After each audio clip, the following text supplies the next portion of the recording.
Are you looking for a way on how to plant your tomatoes in a container? In this video, I'm going to show you how easy it is to plant tomatoes in a container.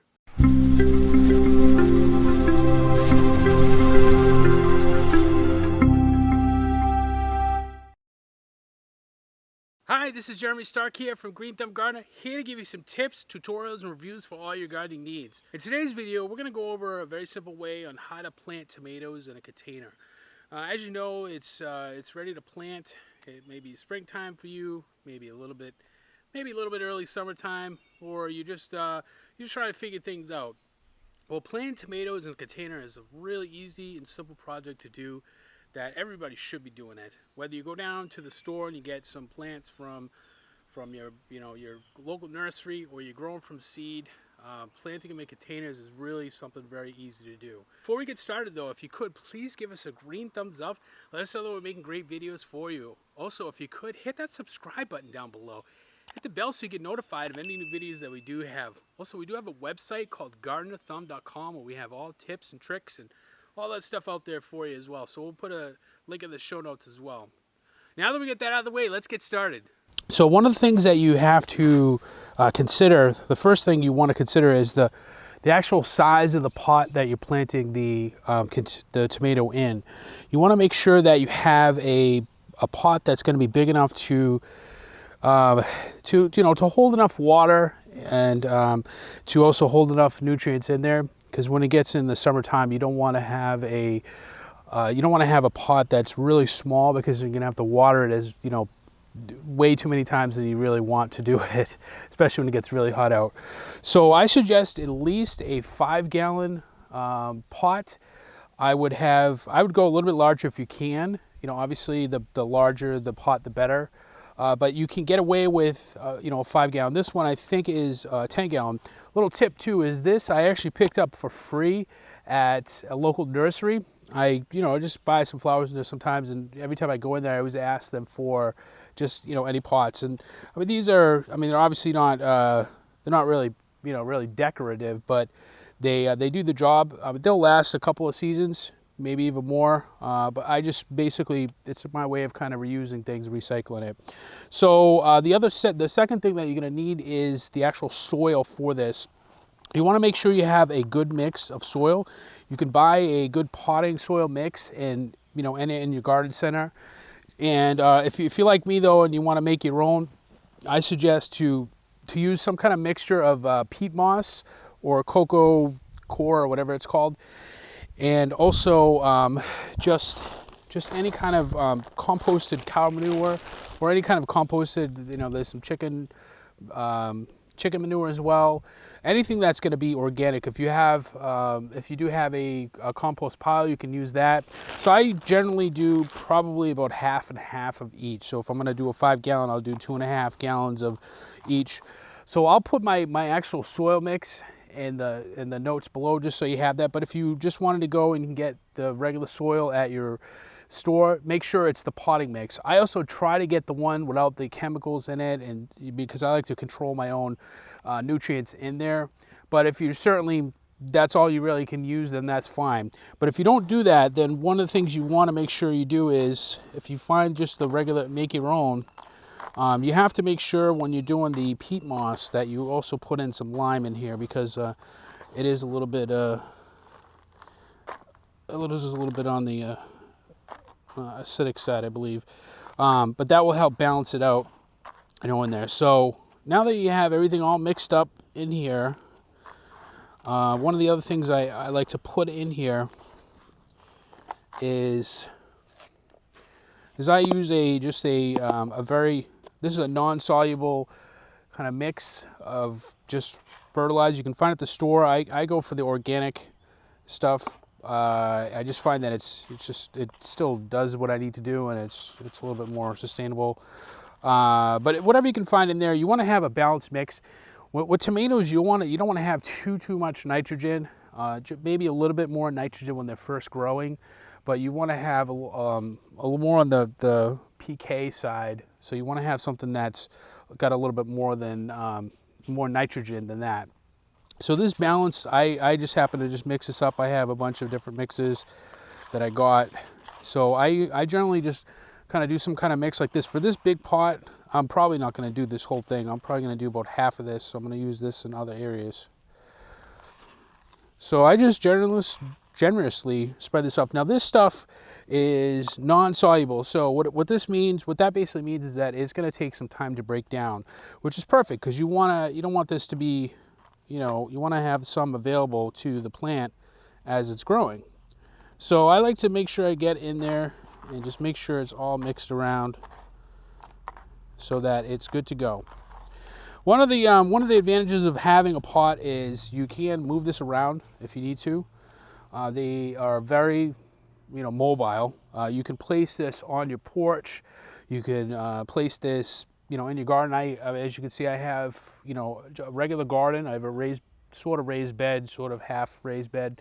But I also have a lot of containers. I enjoy just using the containers. They're very easy to work with, and they're very, mobile. And I can, if I don't have the space in my raised bed, I just throw up another container, and there we go. We're off to the races.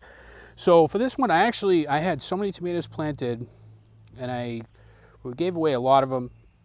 But I had a few left that I just figured if nobody wants them, I'm just going to end up planting them anyways. Why not, right? Who doesn't like tomatoes this time of year? So this one is a Cherokee Purple. It's one of my favorite ones. I really enjoy this plant. This one's actually 2 plants in one. So I'm probably going to just plant one of these because I don't want to have 2 in here.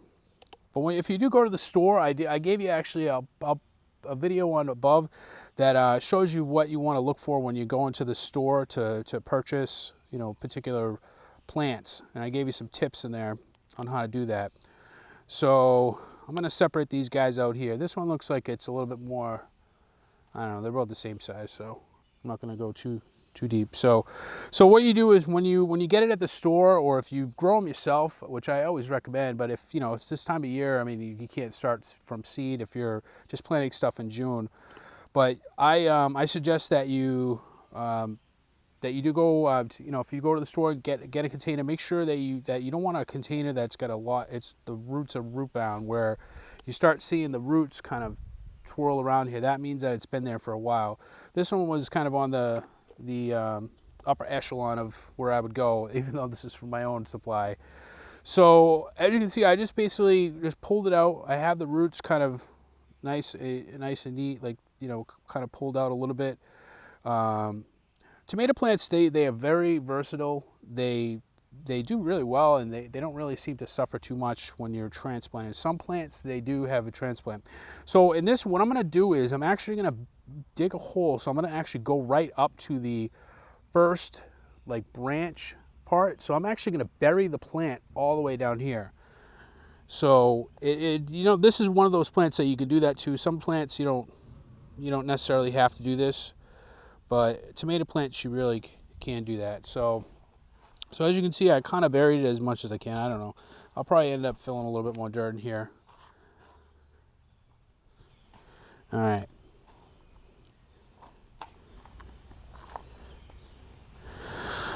So one of the things that you want to make sure when you're planting tomatoes is you don't want to do this when it's really cold outside. You want to make sure that the time of year that you're going to be planting this, when you're going to be transplanting it, you want to make sure that there's not going to be any chance of a freeze during the middle of the night. The daytime temperatures might be fine, but you might get a freeze. So you want to make sure that you set these out at the appropriate time of the year. You don't want to do this too early in the year. I know it's you want to do it, but but I'm telling you right, you don't want to do it too early, because if you get caught in a freeze, then your plant's going to die, and then you're going to have to start over again. So generally, I'd say just make sure you watch, find out your earliest planting date, and then just go with that, and then make sure you watch the weather to make sure it doesn't have a freeze, because those are the average dates that there could be a freeze. So even though there isn't one, there hasn't been one, there could be one. So just be mindful of that. I like to do for all my new plants when I'm planting them in, I use the More Bloom, and I put just, I think, a tablespoon in a gallon of water. What this does is this helps when the plant is just getting established and rooting. This is really good for it. It's also very good for just tomato plants in general. But I use this all the time when I'm feeding my plants. It doesn't burn the roots. It is natural. I think it is all. It's made from fish. It doesn't really smell too bad. So, but I use this for all my plants. I use whatever, you know, proportions that they require. So the tomato plant, I would do a 5, 10, 10. So if I was doing this is a soluble, so this is available right away to the plant, so the roots will soak this up right away. So this is good kind of in between the feedings that you might do, that this will be available for the plant as soon as it does suck up the thing. So this is something that you want to also add in. The other thing I would also add in is if you do have some compost, like I said, you're mixing it in there, but I also have some worm compost. I love to put that in. I didn't put it in this video, but I will add some in as well, and that always helps with it. It's very good nutrients for the plant. So the other thing that you want to consider when you're doing the tomato plants is obviously the size of the plant. So there's three different types of plants, tomato plants. There's a indeterminate plant, there's a determinate plant, and there's a dwarf plant. Dwarf tomato plant. So the indeterminate plant is basically, it just keeps growing. I mean, they will grow pretty high. I mean, some of them 7 feet tall, and they will basically grow and they will keep producing tomatoes until there's a frost or something else kills them off. So with the indeterminate ones, you have to make sure that you have the space for them. You want to make sure that you have you know, some way to hold them up, whether it be a cage, a tomato cage, or a big stake for that. So considering when you're doing the containers, I'm not saying I wouldn't do a determinate, but if it's your first time doing tomatoes, I probably would try a determinate or a dwarf size plant to just make sure that you get comfortable with growing them. But if you're willing to do it, I mean, indeterminate, they're great, they taste great, but you have to make sure, as you can see, these are not too old, and these are going to get really tall eventually, you know, as the summer goes on. So you want to make sure you have a cage for it or some type of stake. If you're doing this on your porch, you know, you might be able to just put it up against your porch and maybe have some kind of trellis up there or some kind of stake that you can have support on there. Because when it does get windy out, we get those thunderstorms that come in the summer, you know, you don't want them to get blown over or the branches torn off. So you want to make sure you have a way to support your plant. Now the determinate plants, they do get a little bit bushy, so you still might need a cage, but they're not going to get as tall. They might get as tall as maybe 5 feet, 4 to 5 feet, somewhere around there. So a cage is usually suffice for them, or even some kind of stake where you just have a pole in here and you're tying them up. So I like to typically, I deploy just like I do a very basic stake on here on my plants, and then I do what they call a Florida weave, which is basically weaving in between the plants with it. So that's kind of what I use for some of my plants. Some of them I have them in my raised bed, and I would use a cage or some type of staking in there. I don't get too elaborate. I mean, there's some other, you know, stakes, you know, big cages you can build, but for this seems to work for me. It's what my grandfather used to do. So he was very basic when it came to staking tomatoes. And then the last tomato plant that I think is perfect for containers is a dwarf plant. They are they basically get pretty much kind of the same size as a determinate. They can get, you know, somewhat around that size, a little bit smaller, but they're producing tomato plants that are similar to the taste and quality of an indeterminate. Not to say that determinate plants are not good, but they're just there's not an array of the flavors that I seem to like. I like the determinate ones because you get early tomatoes, you know, fairly quickly. So that's one benefit of the determinate ones. But the dwarf ones, you get kind of, it does take a little bit longer for them to develop, but the varieties of those are good. And I know there's a project out there that I'll post a link down in the show notes about the dwarf tomato project that's been going on through Craig Lavalier. I always say, I probably don't say his name right, but him and somebody else had started a project where they're basically kind of revamping the dwarf tomatoes and stabilizing them to grow that, so there's more varieties of them. So hopefully this has helped you with getting started with your tomato plants. But I'll link up in the show notes too, as well as I'll have an article if you want to take a look at the steps and kind of more information on what I've gone over. You'll be able to look at that and use that as a reference. But hopefully if you found this show helpful, please give us a green thumbs up. Let us know that we're making great videos for you. Also, if you could, hit that subscribe button down below. Hit the bell so you get notified of any new videos that we do have. Also, we do have a website, like I said, and I'll post a link down below where it'll have all the information on exactly how to plant tomatoes in a container. Well, as always, we thank you for watching. We'll see you in the next show.